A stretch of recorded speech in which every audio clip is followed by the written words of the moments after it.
Hello and welcome to Straight Talk. I'm Yusuf Aram. Syria has signed an energy cooperation agreement with Saudi Arabia, marking a key milestone in its post-war re-entry into the Arab world. The deal spans oil, power grids, and renewables, and is being hailed as a vote of confidence in Damascus's economic recovery. But even as Syria looks ahead, risks of further instability are gathering. Israeli airstrikes earlier this month hit key military sites, while sectarian tensions in Sweida have shaken what remains of the country's fragile calm.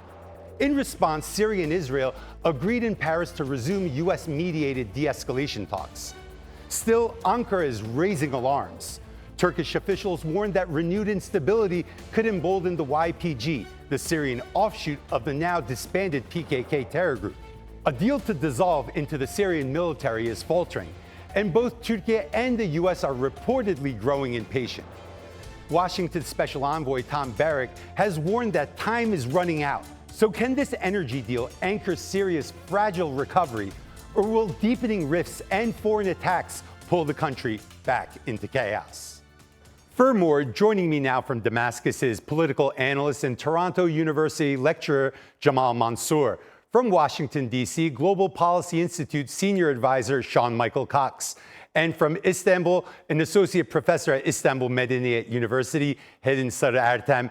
Ladies and gentlemen, thanks for joining me. A lot has been happening in Syria. Jamal, you're on the ground. Is there still confidence in Ahmed al-Shara? What's the situation between the Bedouins and the Druze and the Israeli airstrikes? Okay, so thank you for hosting me, Yusuf Bey.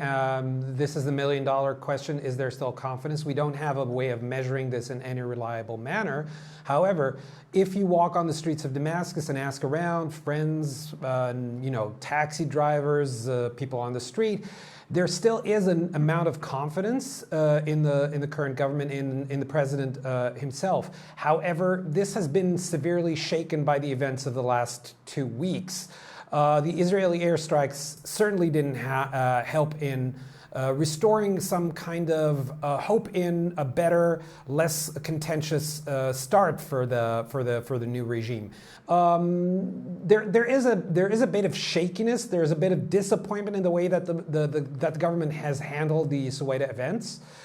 Israel is always a contentious player in this regional picture, in this regional image. There's not a lot of trust on anyone's account in Syria and Israel, or what it's going to do or not do to destabilize the situation. There's a lot of dread of Israel and its next moves. There is, however, some kind of confidence that we do have in Syria a lot of regional, reliable partners. We have Turkiye on the one hand, we have Saudi Arabia on the other hand. We have also an administration that is amenable to stopping Israel from going too far when push comes to shove. On the other hand, the Druze and Bedouin situation seems to have subsided in the terms of violence between the two parties, which was escalated 2 weeks ago. It's subsided to a certain degree, but there's a lot of bitterness between Suwaida's population, which was waiting for the government to come in and actually restore peace and order, and the way that it's been handled by the state and its representatives, and allowing some of the Bedouin tribes to come in and commit some of the worst atrocities that Sweida has witnessed in a while, has shaken that confidence. A lot of people who were waiting for the state to come in are now antagonistic, let's put it this way, to the state representatives, and a lot of doubt has been sown on this. So it's to be seen what's going to happen in the coming few months. Mm-hmm. Sean, now with the United States, you have the war in Ukraine, you have Israel-Iran tensions, war on Gaza. Does Washington have the bandwidth to see this latest round of escalation through? And how interested are they in Syria? I mean, obviously they withdrew the sanctions, so it seems that they want to be part of a new Syria, or they want better relations, but is there going to be follow-through on these policies? That's really a difficult question to answer because the Trump administration is not really about follow through. It's really about doing something that makes the president look good, to score wins, preferably fast wins, easy wins. And the Syrian situation definitely cannot be characterized as a fast and easy win or having a resolution to the situation there. There has been a lot of activity since Tom Barrack was confirmed as ambassador to Turkiye and as a special envoy to Syria. In May, we had meetings. We've had telephone calls in June. As you noted, the Office of Foreign Assets Control, responding to President Trump's executive order, terminated the sanctions. We had recent conversations with the Secretary of State, Marco Rubio, with his counterpart in Syria.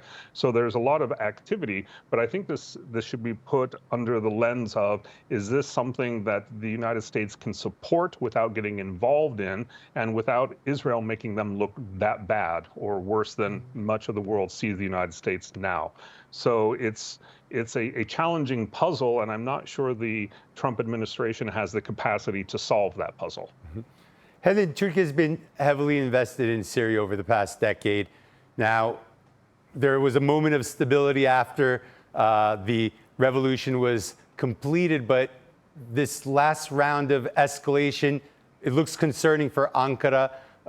What does Ankara plan on doing, or how does it plan on supporting al-Shara?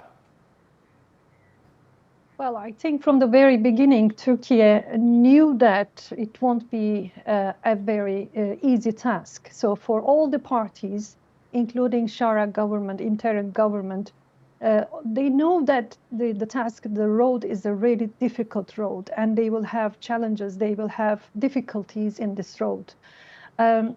Regarding that, I guess Turkey was expecting to have such kind of ethnical and sectarian conflicts to appear again, and this is what we are seeing at the moment. But I think Turkey will continue to invest in the stability of Turkey by stability of Syria by supporting the Shara government. Because there are lots of things that can be in Turkey's concern, especially regarding the security issues. YPG PYD is one of the main problems for Turkey's security as a perception, of course, regarding the previous 13 or 14 years. So in my point of view, Turkey will do its best to continue to support the interim government, and will try to bring together, with the support of the United States and possibly the Gulf countries as well, to bring together the conflicting parties, various ethnic and sectarian groups inside the country who are militarized as well, to come together to sit and talk about their future, because this is especially their future. And I think that Syrian people themselves, as a nation, they are very tired of the previous 14 years. The most difficult part was theirs. They lost their children. They lost their future in a way, at least the last 14 years. So I think they will put their reason in front of them and try to be logical about their future, try to find diplomatic solutions for their future rather than fighting again and returning back to a civil war atmosphere. Jamal, with the lifting of sanctions, is there some excitement towards investment in the country? I mean, what's the investment environment like when you're sitting around with your friends? Are you talking politics or business opportunities? And is there an investment appetite from foreigners or Syrian expats that want to come back to the country and rebuild? Thank you for this perceptive and very deep question, and thank you, Yusuf Bey, for asking me this. I just wanted to say, if you know any Syrians, we discuss both business and politics, and they're intertwined in Syria in a way that is, very visible. People were, up until 10 days ago, quite excited about investment opportunities in Syria. The lifting of sanctions was a miracle. That was, something that neither myself as a political analyst nor people on the streets were expecting. And for it to happen gave everybody such a boost of confidence, such a momentum, such an opportunity for optimism, renewed optimism. But then Sweida came and dampened all these expectations with the renewed hostilities between, sectarian components with renewed violence on the street, but also the Israeli posture that threatened to destabilize the entire, a new project for a new Syria. It's now subsided. People are allowing themselves to be cautiously optimistic, but we're looking forward to also looking for the moves on Capitol Hill. Because if you remember, a week ago, there was this discussion of renewing the sanctions rather than removing the Caesar Act. So it has passed one committee. It doesn't look like it's going to go all the way. I hope it won't. But there's worry about, and what your guest from Washington was saying, basically that this is the lifting of sanctions could not have happened under any other administration that shoots from the hip. On the other hand, because it shoots from the hip and it like the attention span of the commander-in-chief is 3 minutes long, there's no reasoning to suggest that there will be sustainability on supporting the Shah government forever or for a good portion or in a kind of coherent manner. So there's a little bit of worry on the level of the people who know and the people who want to do business in Syria. Is this going to be sustainable or not? There's cautious optimism. There's also looking forward to seeing the diplomatic moves of the Shah government in the United States, with the European Union, with regional partners. Again, I'm mentioning Turkiye, but also Saudi Arabia. The Saudi investment initiative that happened last week was a very politically savvy move. It also kind of set the tone that this government is there to stay and that we will support it. So there's this kind of stabilizing factor vis-a-vis the kind of tension that happened. We're going to wait and see if this moves forward. People are cautiously optimistic still. People are thinking, I know a few business people of my, among my friends who are thinking of repatriating some of their, businesses to Syria. So we'll wait and see, but there's cautious optimism. Sean, it looks like the Turks want to build a military base or two in Syria to provide security there.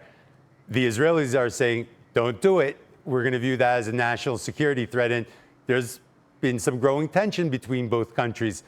When the U.S. is looking at its regional ally and its NATO ally and this building tension between both of them, what's Washington thinking and what is it hoping for?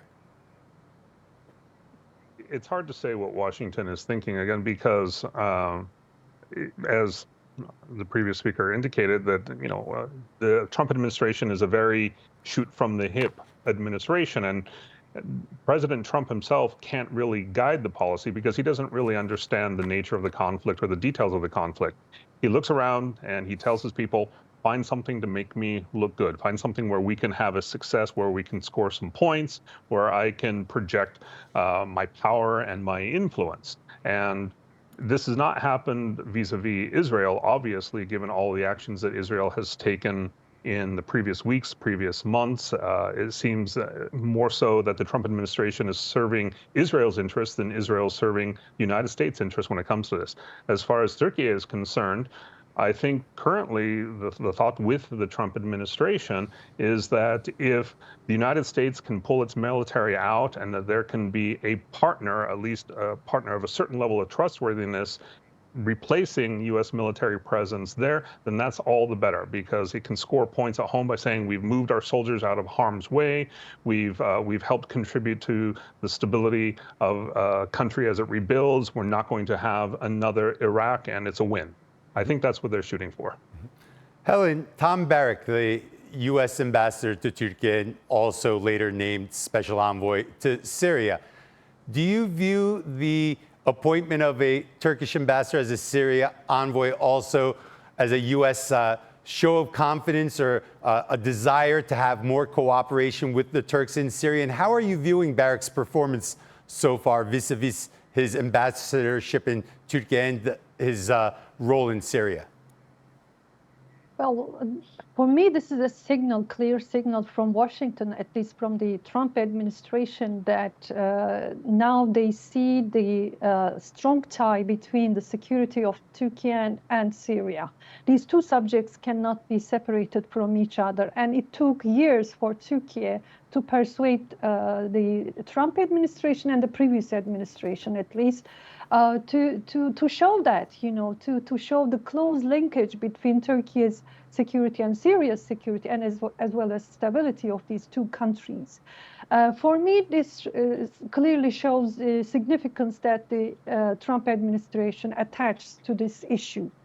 And from the very latest statements of Tom Barrack, what I see is that the Trump administration moved very close to the position of Turkey regarding the future of Syria, because they've been talking about the unity of the country, the territorial integrity, national unity of the country, stability of the country. So I don't think that from now on the Trump administration will shift its position, come to another point. I think they understood the significance of the subject, and they will continue to invest in the security and stability of a unified Syria by supporting the Shara government, interim government. What they should keep in mind, both Turkey and the United States, of course, is should be, in my point of view, to establish a country which is based on a strong constitution. So here, a permanent constitution which will guarantee all ethnical and sectarian groups their security will be the main point from now on. And I guess this will also remove the insecurity, the feeling of insecurity among the ethnical and sectarian groups of Syria. Mm-hmm. What is lacking at the point is to have a strong constitution for a strong Syria. At the moment, Shara administration is a bit slow regarding the preparation of a strong constitution that will somehow make all these different groups feel secure regarding the future of Syria. Mm-hmm. Jamal, I want to ask you about the YPG. Turkey obviously views this group as a national security threat. The mother organization, the PKK terror group, has been disbanded, dissolved. But the YPG, they seem to be posturing at times that they'll integrate into the Syrian army. They seem to be taking a step back at times. How do you view that relationship between the YPG and the Syrian administration? Will the group dissolve itself? Will it be integrated into the Syrian army? Is there another scenario that I'm not seeing? No, as a matter of fact, there are one of two scenarios. Either they disband or they'll join the Syrian armed forces. And they've been making the noise that they are interested in doing the latter, which is joining the Syrian armed forces under some special arrangement. Obviously, the Syrian administration is going to consult with Turkey on this, not out of some deference or fealty. It's out of an understanding that Syria's security and Turkey's security are tied on this very specific issue. There's an understanding that the regional integration of Syria will have to also accommodate Turkey's very legitimate fears for its own security. Having dismantled the PKK is a very important step at making Turkey also at ease vis-a-vis what the YPG will or will not do in what timing. Turkey is obviously trying to exert some pressure. I mean, any strategically minded player will utilize the leverage that they have to pressure YPG, but do I sense that Turkey is really worried about the YPG extending its power? After the PKK has been successfully at least commenced to dismantle itself, I think Turkey's security concerns have waned a little bit, but there is a legitimate pressure on the YPG to kind of accommodate the Syrian government's demands to join its ranks. Sean, when you're looking at these Israeli airstrikes and the sectarian tensions growing, is a Daesh revival a big concern for Washington, or is Daesh now outside of the American national security radar? I think that underlying a lot of what's happening in Syria right now, there is a concern that there will be a revival of this organization. But once again, the Trump administration's America First stance on global relations means that they're willing to sit back and watch partners, hopefully trusted partners, do the brunt of the footwork to put everything in place, to take care of everything, to manage to control everything with minimal support from the United States, as long as these efforts meet United States security interests overall in the Middle East. And a lot of these security interests are frankly being dictated by Israel currently. Will that situation remain? We absolutely have no idea. We've seen with the previous Trump administration, we've seen with the 6 months of this current administration, that the policies can change on a monthly, if not on a weekly basis.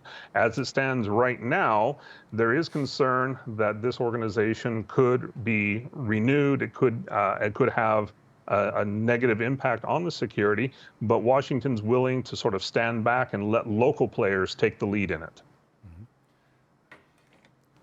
Helen, I want to ask you about elections. Now, obviously, this is going to be very important for Syria. First time free and fair elections in the country.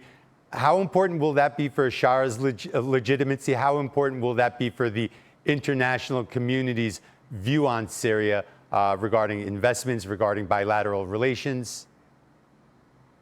Well, there are certain conditions somehow that will show the international world as well as the Syrian nation that the interim government is strong enough to establish a strong new Syria. For that reason, elections are one of these conditions, free and fair elections, as you also underlined.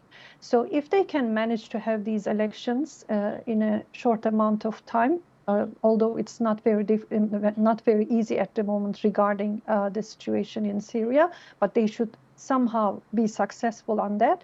If they can manage to have these free and fair elections soon, they will at least guarantee its own nation as well, the Syrian nation as well, that they will be protected. They will have their word to be heard somehow by the Shara government as well. If they stay, maybe someone else will lead the country. So for that reason, the elections are really important and will be a clear sign of the strength of the interim government and the future of new Syria. And another very important issue is regarding the constitution, and they should be quite aware of the fact that people of Syria and the nation is waiting for guarantees to see that there won't be any fight anymore. What we see in Syria today is that a lack of confidence for each other. None of these ethnic and sectarian groups are trusting each other regarding what they went through in the past. Not only the civil war atmosphere, the whole history of the 20th century and even before is full of conflicts and clashes and murders of these people because of their identity differences. For that reason, it won't be a very easy task to guarantee these people that this will not happen again in Syria. And I think this is what the al-Shara government should be successful at in the near future. Jamal, I'm running out of time, so very quickly, do you see elections happening this year? If so, why? If not, what are the big obstacles? I mean, I'm hoping that the elections will take place. I'm hoping that they are going to be free and fair, not free but not fair. I think the legitimacy of the Shara government, as your guest from Istanbul was suggesting, is very important, and it is very, very much dependent on institutionalizing some form of participatory politics, legitimizing the current regime with institutions such as a popular assembly, some kind of elected forum in which all Syrian elements are represented is crucial. So the government would hamper this happening at its own expense. I'm hoping that the government will show the same kind of foresight and understanding of the relevance of these quick political moves and keep pushing for these elections to go forward no matter what happens. Definitely, elections will be important for the legitimacy of the administration. Sean, Helen, Jamal, thanks for joining me. And that's all for this edition of Straight Talk with me, Yusuf Aram. If you got any comments, please share them with us on X at Straight Talk TRT. Also, don't forget to subscribe to our YouTube channel where you can find more exclusive content. Until next time, take care and goodbye.